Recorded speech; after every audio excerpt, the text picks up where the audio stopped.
Across the division, though, this is one of the craziest things that's happened to start the NFL season, is that so many people were talking about how the NFC South was going to be bad and how the Falcons were going to have the keys to the conference, or the division, rather.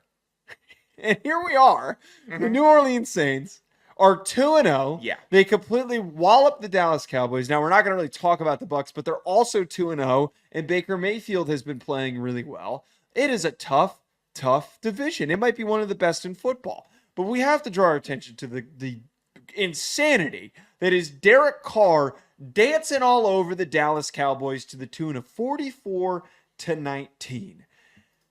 I don't know. I have no idea if this is real or not. I don't. But I will give a little credit here where I think things are improved that went completely in the opposite direction of what everybody said in the offseason.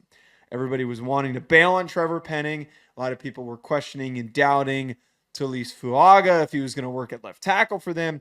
A lot of people poo-pooed the offensive line, and they've only allowed 2 sacks in the last 2 games.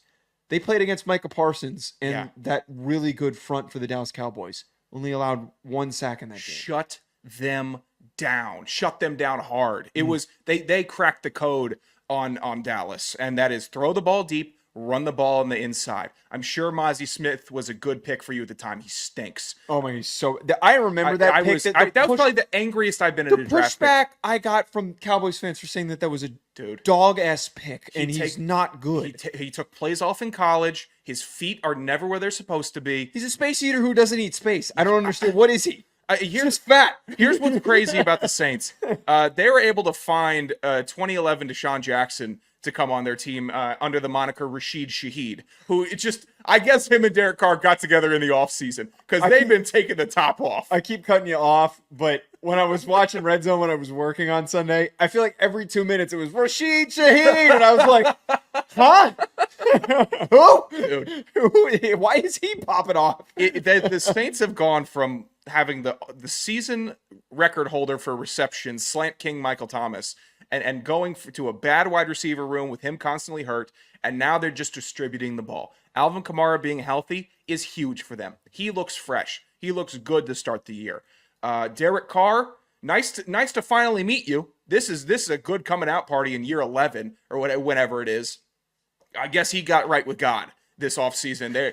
Now they're tight and buddy. Now is that the explanation? I think there's some God is on their side. There's divine intervention in New Orleans. There has to be, because how do you score 91 points in your first 2 games? Where our respective teams, which is I think the 4th most in NFL history in a 2-game span.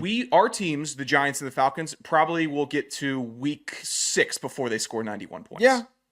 Yeah. Maybe week 9. It might go the whole season. Yeah. It might go the whole season without scoring 90. So I hate the Saints. I really do. I will always hate the Saints. It's probably the one motivating factor for me to continue being an Atlanta Falcons fan is because of how much I hate that team, and seeing them come out the gate screaming like this and beating a respectable Dallas Cowboys team is like gut-wrenching, because my team's going to be 0-3. We're going to be bad, and the Saints are going to be fucking 4-0, 5-0, rolling teams. Who's your third game? The Kansas City Chiefs in primetime. Don't worry. If anybody's watching, it's another primetime game? If anybody is excited watching this Falcons team on Monday night, next Sunday night, you get to see them play the best team that's ever been assembled in the NFL. I want to, in all seriousness, I want to know, and I, like, this is just like a totally weird direction to take this. I have, like, if I am unable to build a career as an on-air host, I've always thought that I could be a tremendous decision maker as an executive, and that was originally what my goal was, and I was working towards doing all that. I wish I could skip all the minutia of having to be a producer like I've been for the past 4 years. Yeah, but I would like to think I'd make better decisions than putting the Atlanta Falcons in back-to-back primetime slots than these buffoons at these networks that are deciding to do that. It's disgusting. There should be more of an ability to flex. You should be able to, after 1 week, flex a game out. Say, no, we're not doing this. We're not doing this. I'm not putting people through a 15-point Atlanta Falcons offensive performance. To get back to the Saints, though, you don't agree with this take that I'm about to have. I have no idea if the Saints are as legit as they look, or if they're just that one hot team that looks good at the start and then kind of fizzles out.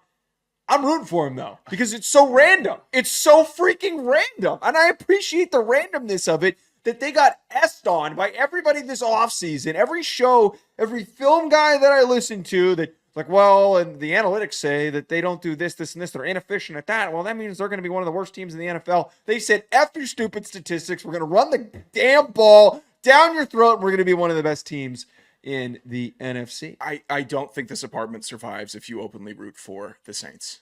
I really don't. I'm not going to openly root for them, but I'm rooting for the storyline of them being good. It's going to get real nasty on Saturdays when Notre Dame's playing if you pull this move. Just letting you know. It'll get real nasty. Okay.